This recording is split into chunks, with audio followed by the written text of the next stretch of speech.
shop in here. Oh, look at that door take off. Not a wood shop either. But I did make these doors. There's another garage there, but I can tell you there's no wood shop in there. That's where the wife parks.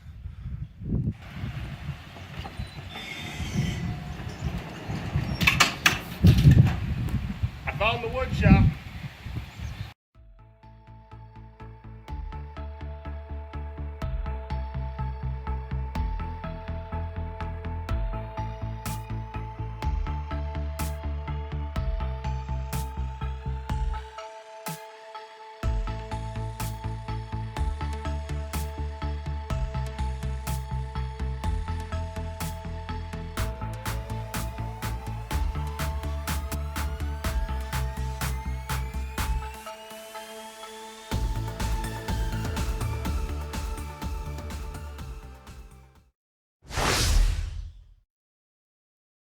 Let me show you around here quick. We're going to start over here. So in this open section, it's just a three-sided lean-to. This is where we keep all the firewood for the wood boiler, wood stove for in the winter to heat it. So that's basically the only thing kept in here is wood. Got a couple of chainsaws stored up here and some gas for them. So let's head back over to the main shop.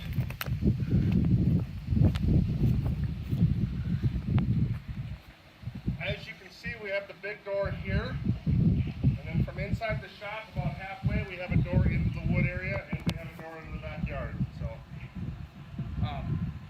if you want to come up a little closer here, I'll show you around. Well, first, let me give you a little history on how this ended up the wood shop. So, as you can see, this property has a few buildings, and when we bought it that way because at the time we had 4 kids and the cat.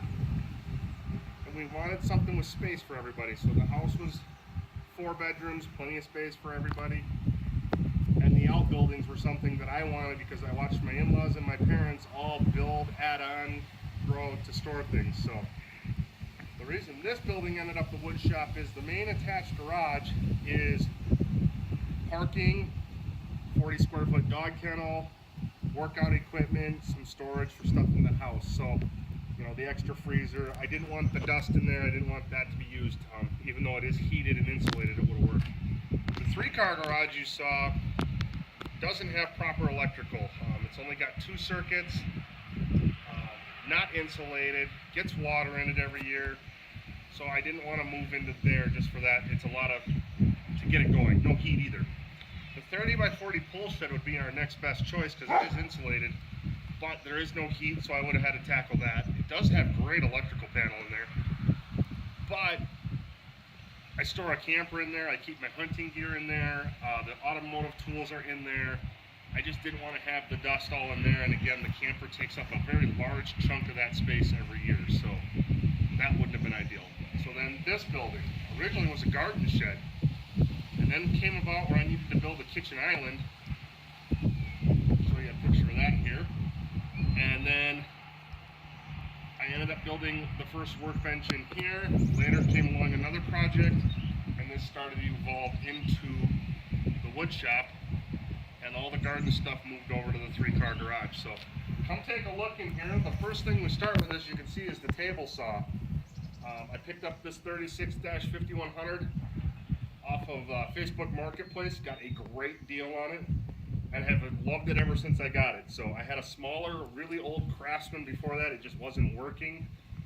So I got this, I put it right here, and this is where it's stayed ever since. The reason being is that maximizes the space of this shop. The shop is 29 feet by 13 feet. So the one downside to being here is, as you can see in some of my videos, when I'm ripping boards anything longer than 3 feet, I basically have to open the door. And depending on the weather, that can decide if I get to do that or not. So, if you want to come in over here, I'll show you this corner. We've got the power to the place there. As you can see, old school fuses. When I first got here, bought this place, there was all 20 amp in there, and the wiring in here is not rated for that. So I switched them out, and I've slowly started redoing the wiring. The table saw itself is on its own 20 amp circuit. That is the line that you can see the conduit coming out of, and you'll see conduit in the video a little bit here. And slowly but surely, I'm going to redo the rest of it also to add more outlets, better lighting, things like that, or at least better switches for it. So speaking of the lighting, everything in here is LED. There is 6 light bulbs across the top that are all kind of a yellowish tint, not that warm white or that bright white. Those are used mostly if we're just hanging out here. I'm going to turn them on when I'm woodworking, but for woodworking, I've got more LED lights that are that bright white.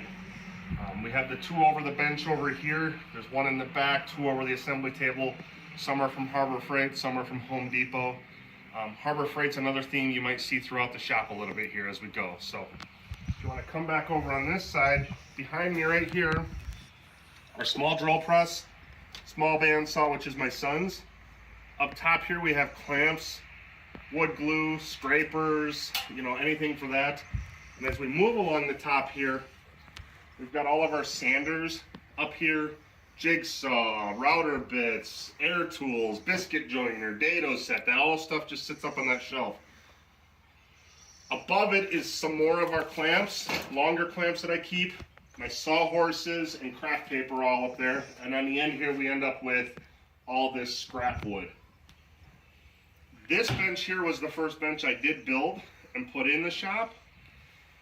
I have liked it, but I don't consider it a great woodworking bench. I consider it more of a tool bench. So as I'm working over here from my assembly table, as you can see, got a new black top on that. I'll show you that, and there's a video on that if you'd like to take a look. I may get done with a tool, I'll just put it over here. And it will accumulate tools as we go. And then it's easy because most of them just go right up here, put them away when I'm done, or on this wall. On this wall here, if you can see, I've got the coping saw, the chisels, the Japanese saw, hand plane. This is kind of a hand tool section up here on the top. And on the bottom is our spade bits, our Forstner bits, and some odds and ends. Tape measure down here, things like that. Down below, we also have storage on here, which we keep an air compressor, a pancake one in the corner, a scroll saw, a radial arm saw that I need to get out and see if I can make it line up right and work well. Back here, I've got my planer, my Harbor Freight central machinery disc belt sander is here. And then as we move into here, come down here and we'll get a good look at this.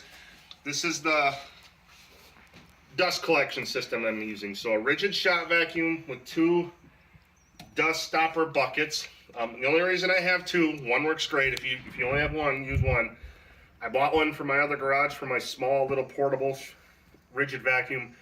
It didn't really work out for that very well, so it ended up in here versus taking it back. And so I just switched the hoses back and forth, fill them both up, dump them both, and move on. So moving up, we've got the radial arm saw here. This is older than I am.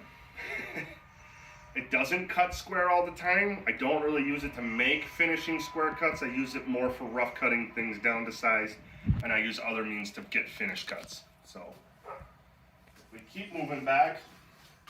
In here we've got battery station, super glue station, speakers for plug the radio or the phone in, play music. Back in this whole corner we kind of have a set of things going on.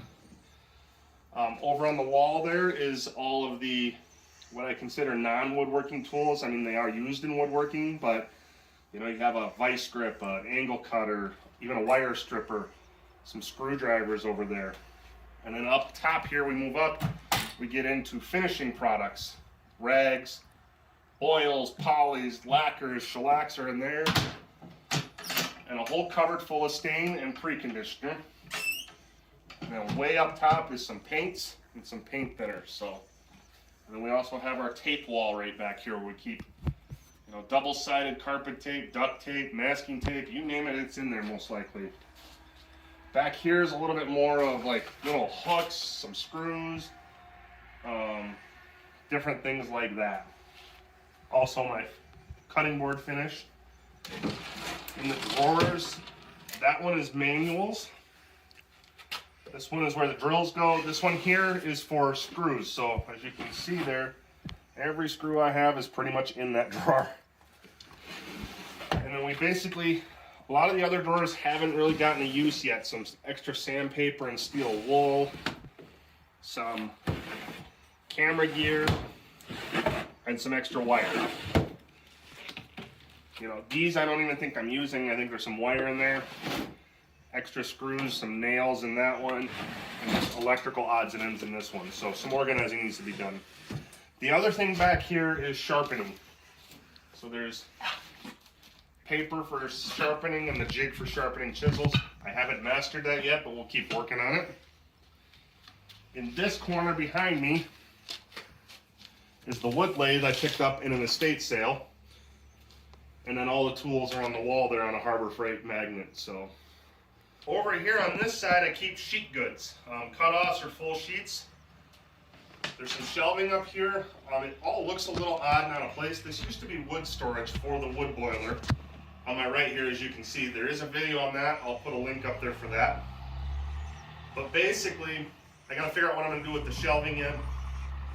The wood itself, I just am keeping in the lean-to on the side because I figured it's only 2 feet away. I didn't really need to keep it in here. This real estate became more valuable for the wood shop than it did for just wood storage.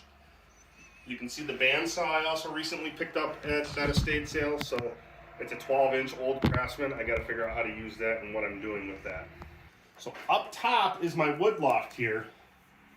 On the right-hand side, I have the hardwoods. On the left side, I have softwoods and some poplar. That was one of the first things I did also when I started turning this into a wood shop, was reinforce that. I bought a bunch of lumber for that kitchen island. I bought a bunch of lumber for some fencing for the dogs when we got them. We have 2 dogs, by the way. 3 turtles also, so if you figured out the 4, 3, 2, 1, it's 4 kids, 3 turtles, 2 dogs, 1 cat. So just a little tidbit on how the naming came about. In any case, the dog fencing, the island, all that lumber, I wanted somewhere to keep it out of the way while I was working on it, so I put it up there. This also allows me, when I go to my hardwood guy who's about 45 minutes away, I can pick up a few $100s worth of wood and get it up out of the way and then use it as I need it. So down below here you can see is my assembly table. I just recently put the new top on that. There's a card for that up above. It's not in its final version yet. We're still experimenting, but I do like the size of it. You can see there's 2 projects on top of it. Those are for my own house, which have been going on for 5 months. Up above it, you can see there's a cord reel from Harbor Freight. I do have a review on that. I'll put a link for that also. But that has helped out greatly on keeping cords managed for sanders, routers, and things like that. On this other side, as you can see, we just keep a ladder, some extra wood storage, odds and ends on stuff I'm working with or just gets tossed. This here is for my pocket hole jig when I get another one. I'm still deciding which way I want to go on that. And then we have the wall of accessories. This is all for the table saw and the router table. I don't think I mentioned that I did add the Cobalt router table to the saw recently, and so I'm still experimenting with that. But as you can see, the router accessories are up here, the feather boards for it, so forth.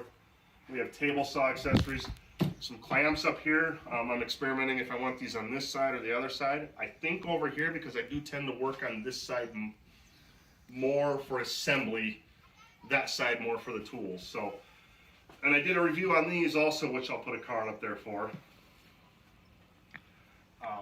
As you can see here, I have my first jointer. Now down below the table, if you look down there, you'll see I have the jointer sled and the planer sled that I recently built. I have videos on those as well. So, and then we have back to the table again, or the table saw and the outfeed table. This outfeed table is a little warped. It will be getting replaced soon. And if you want to not miss that video, go ahead and like and subscribe, hit that bell, and that way you'll be notified when I do make that video and you can see what we're going to do with this. It should be really nice when I do finally get it done. Just a clue to what it's going to look like. It might end up being black. So that is my shop in a nutshell. Again, like I have said to people, it's a smaller shop, but the one advantage I have on this shop is it is a dedicated wood shop. I don't have to share it with cars. I don't have to move anything. That's why the table saw can just stay planted here. I can have this big assembly table. None of it has to go anywhere or get moved out of the way. we have plenty of other spots for other stuff.